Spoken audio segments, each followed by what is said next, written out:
How does the law of attraction work? Does it really work? It doesn't work. It doesn't work? Well, why do they say then you can design your own destiny? You can determine your destiny, you should. That's what being human means. Everything we as human beings have created on this planet was essentially first created in our minds. All that you see, which is human work on this planet, first found expression in the mind, then it got manifested in the outside world. So one thing we need to understand is, the wonderful things that we have done on this planet and the horrible things that we have done on this planet, both have come from the human mind. So if we are concerned as to what we create in this world, it's extremely important that first of all we learn to create the right things in our mind, how we keep our minds. If we do not have the power to keep our minds the way we want it, what we create in the world is also going to be very accidental and haphazard. So learning to create our minds the way we want is the basis of creating the world the way we want. There is a wonderful story in the yogic lore. On a certain day, a man took a walk. He went for a long walk. Accidentally, unawares, he walked into paradise. Fortunate, isn't he? He just took a walk and he landed up in paradise. After this long walk, he felt little tired. So he thought, oh, I'm tired, I wish I could rest somewhere. He looked around, there was a nice tree, underneath which there was very cushiony grass. So it was inviting. He went and put his head down there and slept. After a few hours, he woke up, well-rested, and he thought, oh, I'm well-rested, but I'm feeling hungry, I wish I had something to eat. And he thought about all the nice things that he ever wanted to eat in his life. And instantly, all those things appeared in front of him. You need to understand, there the service is like that. Hungry people don't ask questions. Food came and he ate. Stomach became full. Then he thought, oh, my stomach is full, I wish I had something to drink. All the nice things that he ever wanted to drink, he thought about it and all of them just appeared in front of him. Drinking people also don't ask questions, so he drank. Now with a little bit of alcohol in him, you know Charles Darwin told you, all of you are monkeys, your tail fell away. Not me, Charles Darwin told you that you were all monkeys and your tail fell away and then you became human. Yes, definitely the tail fell away, but the monkey… In yoga, we always refer to an unestablished mind as Markata, which means a monkey. Why we are referring to the mind as a monkey is, what are the qualities of a monkey? One thing about a monkey is, it's unnecessary movement. And another thing about the monkey is, if I say you're monkeying somebody, what does it mean? Imitation. Monkey and imitation have become synonymous. So these two essential qualities of a monkey are very much the qualities of an unestablished mind. Unnecessary movement, you don't have to learn it from the monkey, you can teach it to the monkey. And imitation is full-time job of the mind. So when these two qualities are on, a mind is referred to as a monkey. So this monkey became active within him. He just looked around, thought, what the hell is happening here? I asked for food, food came. I asked for drink, drink came.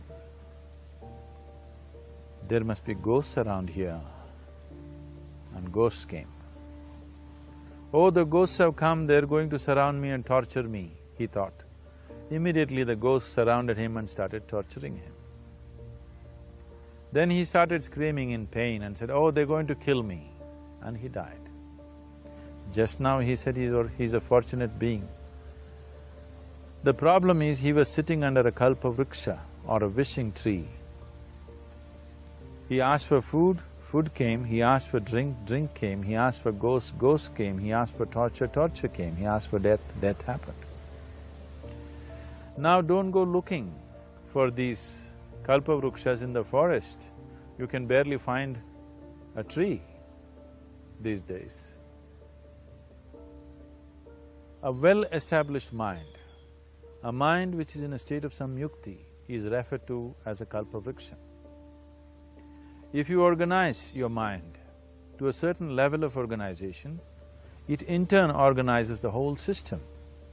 Your body, your emotion, your energies, everything gets organized in that direction. Once all these four dimensions of you, your physical body, your mind, your emotion and the fundamental life energies are organized in one direction. Once you're like this, anything that you wish happens without even lifting a little finger actually. It would help to assist it with activity, but even without doing any activity, you can still manifest what you want if you organize these four dimensions in one direction and keep it unwavering in that direction for a certain period of time. Right now the problem with your mind is, every moment it is changing its direction. It is like you want to travel somewhere and every 2 steps if you keep changing your direction, the question of you reaching the destination is very remote unless it happens by chance. So, organizing our minds and in turn organizing the whole system and these 4 basic dimensions of who you are right now in one direction, if you do this, you are a kalpavruksha yourself. Anything that you wish will happen. But right now, if you look at your lives, everything that you have wished for till now, if it happens, you have finished. Everything and everybody that you have desired for, if all of that lands up in your house today, could you live with that? So if you want to become empowered, it is also important that you become responsible as to what you ask for and what you don't. Right now the world situation is just this, we are hugely empowered with technology. Today it doesn't take six billion people to destroy this planet. One man by pressing the wrong button can destroy the whole planet. When we are empowered like this, it's very important that our physical action, emotional action, mental action and energy actions are controlled and properly directed. If it is not so, we become destructive, self-destructive. Right now, that is our problem. The technology, which is supposed to make our life beautiful and easy, has become the source of all the problem that we are destroying the very basis of our life, which is the planet. So what should have been a boon, we are making a curse out of it. What has brought incredible levels of comfort and convenience to us in the last 100 years or so has also become a threat to our life simply because we are not conscious action, we are in a compulsive state of action. So organizing our minds fundamentally means moving from a compulsive state of activity to a conscious state of activity. You might have heard of people for whom they asked for something and beyond all expectations it came true for them. Generally this happens to people who are in faith. Now, let's say you want to build a house. If you start thinking, oh, I want to build a house, to build a house I need 50 lakhs, but I have only 50 rupees in my pocket, not possible, not possible, not possible. The moment you say not possible, you are also saying, I don't want it. So on one level, you're creating a desire that you want something, on another level, you're saying, I don't want it. So in this conflict, it may not happen. Someone who has some faith in a god or in a temple or whatever, who is simple-minded, faith works only for those people who are simple-minded. Thinking people, people who are too much thinking, for them it never works.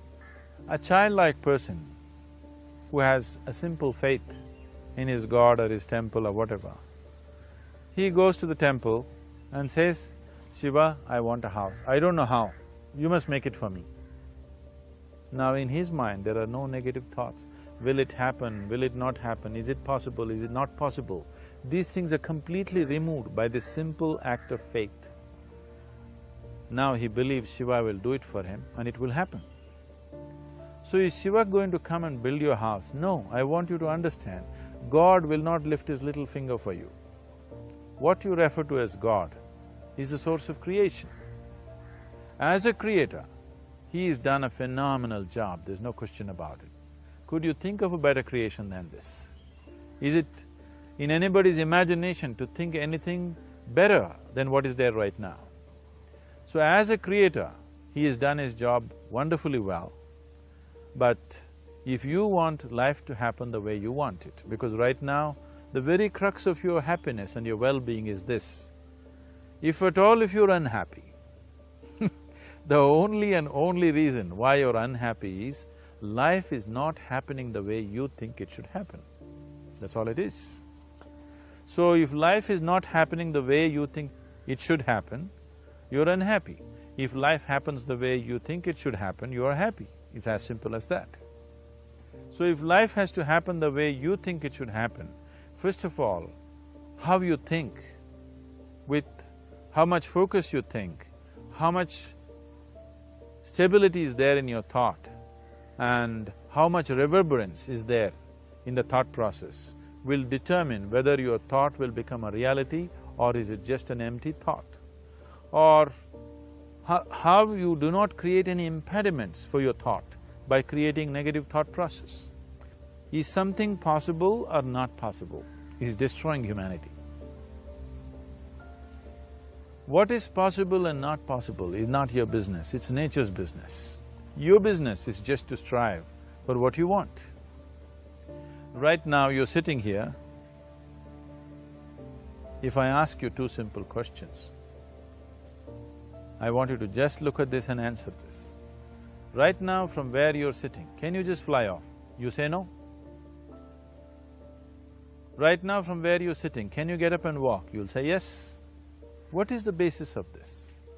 Why you say no to flying and yes to walking? Because past experience of life, many times you've gotten up and walked, never did you fly off. Or in other words, you're using the past experience of life as a basis for deciding whether something is possible or not possible. Or in other words, you have decided that what has not happened till now cannot happen in your life in future. This is a disgrace to humanity and the human spirit. What has not happened till now on this planet can happen tomorrow. Human beings are capable of making it happen tomorrow.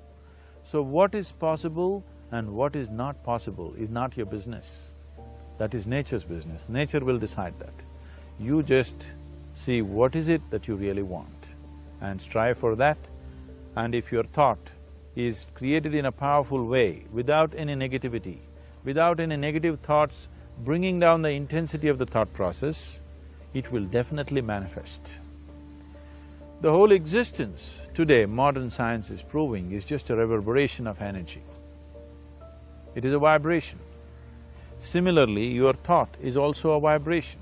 If you generate a powerful thought and let it out, it will always manifest itself. So generally, people are using faith as a means to remove the negative thought. Today, once you have become thinking human beings, your faith is not too deep. It doesn't matter how much faith you think you have, somewhere doubts always crop up. Right now, the way your minds are made, this moment, if God appears right here,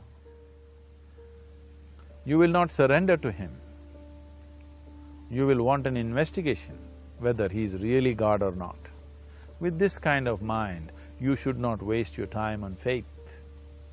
So there is an alternative, which is commitment. If you simply commit yourself to creating what you really care for, now once again, your thought gets organized in such a way, there is no such thing as whether it's possible or not possible. There is no hurdle in your thought process. Your thought flows freely towards what you want. Once this happens, making it happen will also naturally follow. So to create what you really care for, first and foremost thing is that what you want must be well manifested in your mind, that this is what I want. Is that what you really want? You must look at it, because any number of things in your life you have thought, this is it. The moment you reach there, you realize that's not it, it's the next one and the next one and the next one. So what is it that one really wants is one thing. First of all, we must explore. Once that is clear and we are committed to creating it, now there is a continuous process of thought in that direction. Once you can maintain a steady stream of thought without changing direction, definitely this is going to happen in your life, or it will definitely manifest as a reality in your life. So, either you make this human form into a kalpa vriksha, or you make it into one big mess, which is happening all over. One reason why we have not created the kind of world that all of us would want to live in is,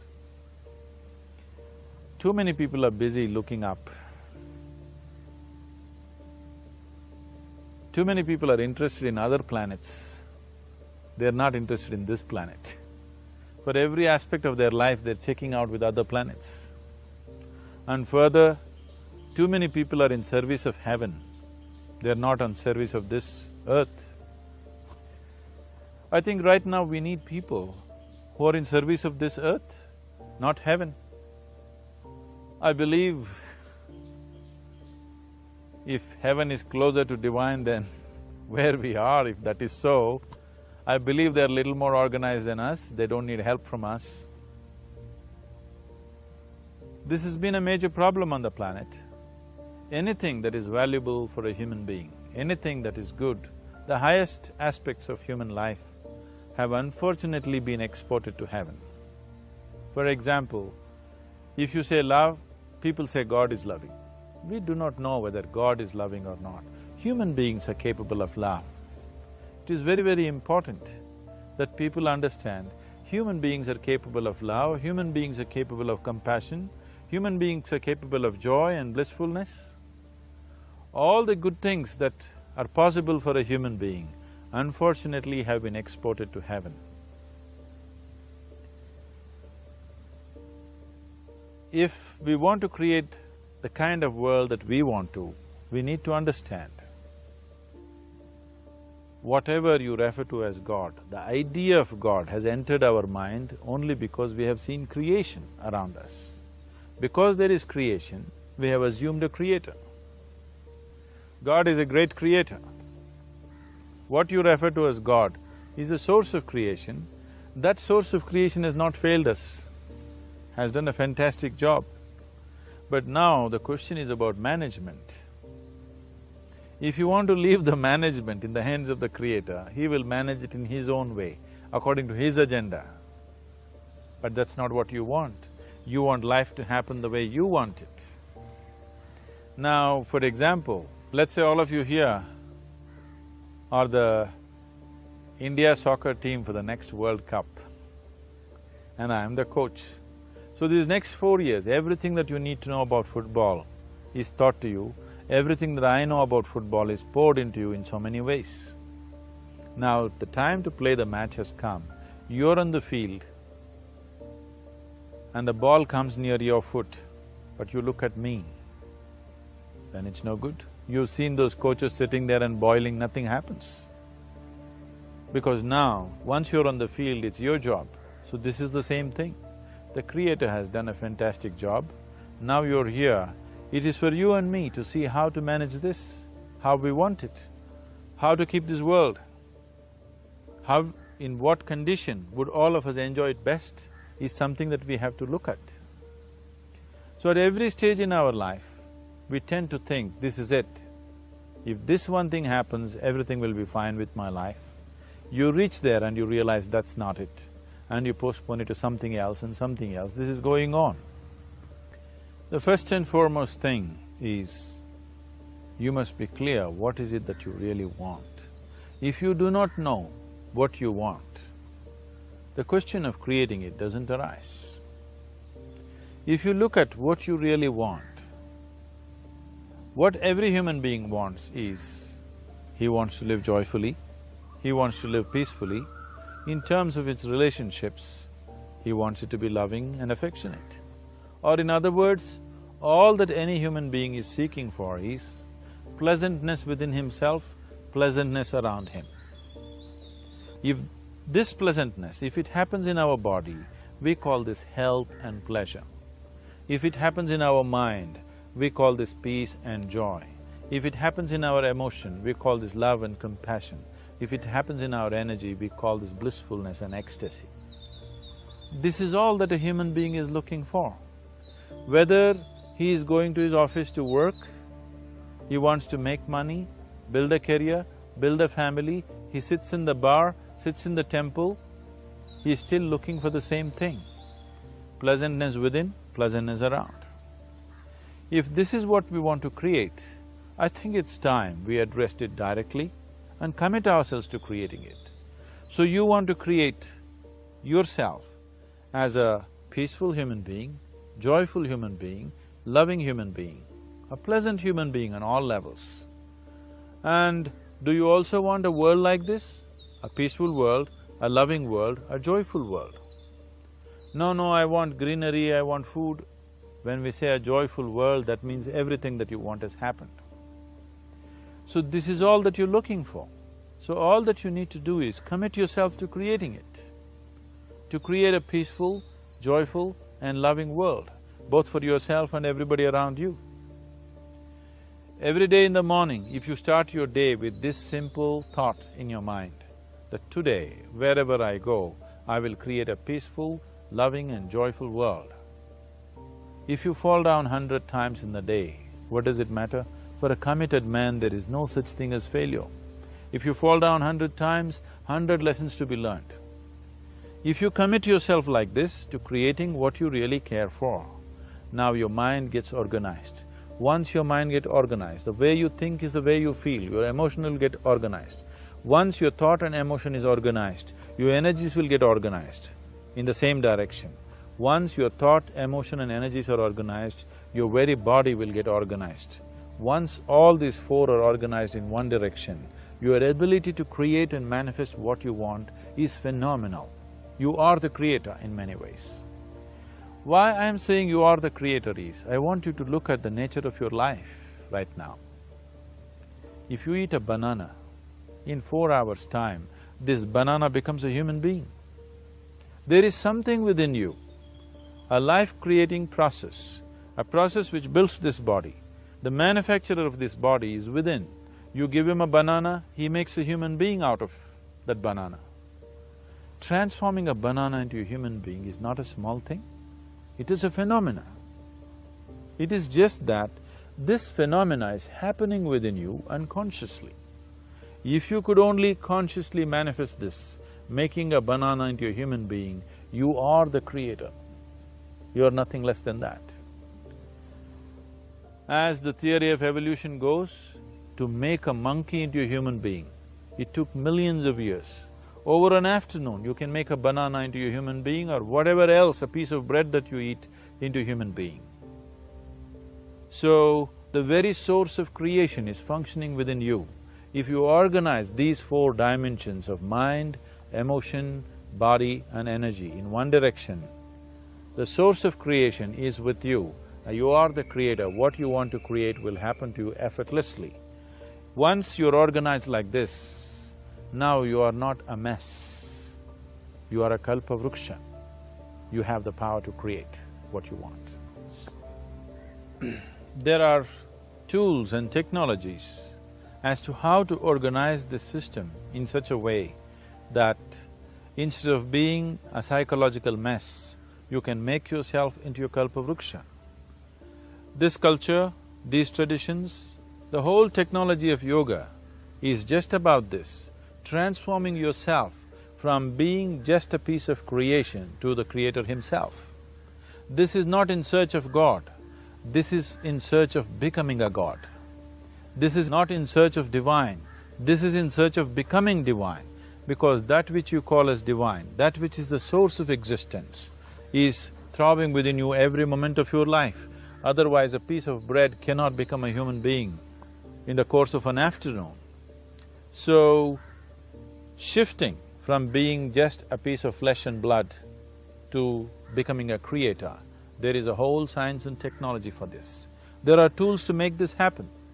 That which is the source of creation is functioning within you every moment of your life.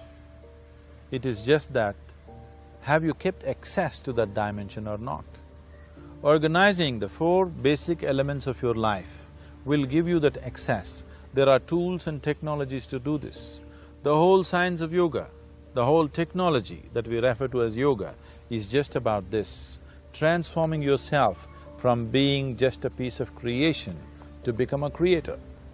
For example, 100 years ago, if I picked up something like this and I start speaking to someone who is across in another part of the world, you would think it's some kind of a miracle. Either I must be a messenger or a son or maybe God himself. But today, this is just another gadget that every one of us carry and use. Today sitting here, without using this instrument, if I speak to someone in another part of the world, it is still a miracle for you. So, this instrument happened because of human mind wanting it to happen. 100 years ago, nobody thought this was possible, but today it is just a common thing. Similarly, many things which are not in our perception yet can be brought into our perception and our ability to create our lives can be greatly enhanced. So the first and foremost thing is to organize the mind and to organize your emotions, body and energy in that line. Once this happens, you are in touch with the fundamental life-creating process within you. Once you're in touch with it, once you're in excess of that power, you have the power to create. You have the power to create your life and your surroundings the way you want it. Because we have lost our power to create, we are making a mess out of ourselves and the world around us. If we operated as the true creator, as it is operating within us, creating this body for us, if we could create our lives with the same sense of organization and sense of purpose, this world and the human being would be in a completely different state. It is my wish and my blessing that every human being in this world should have this access to the source of creation within himself so that he can function here as a creator, not just as a piece of creation. Now, coming to intention, like you say that your thought is something that when you give it out to the universe, like the law of attraction, the ask… You've been reading all these American books. I've read inner engineering as well, but so it just makes me curious about these things.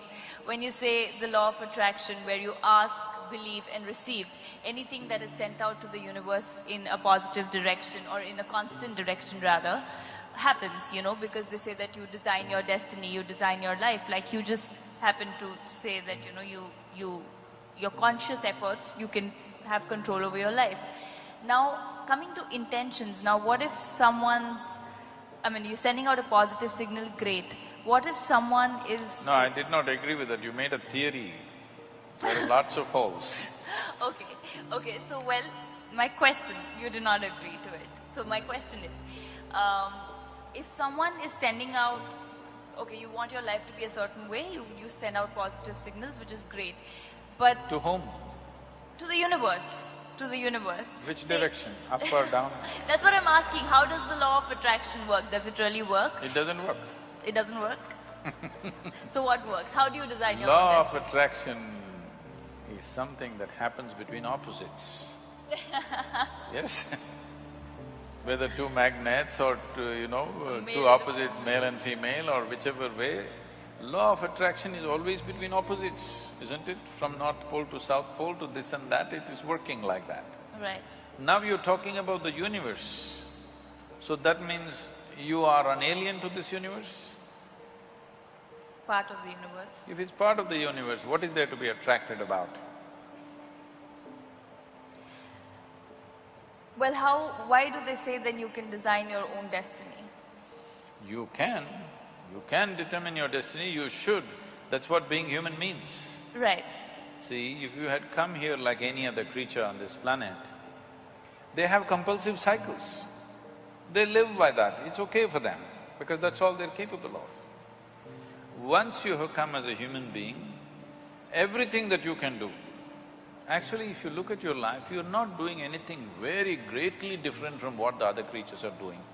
They are born, you grow up, they they reproduce, you reproduce, they die, you die. Nothing very different. But these same simple things, we can conduct them consciously. That is the significant thing about being human. The moment you conduct it, let's say you conduct your hand consciously, now this hand will do what you want, isn't it?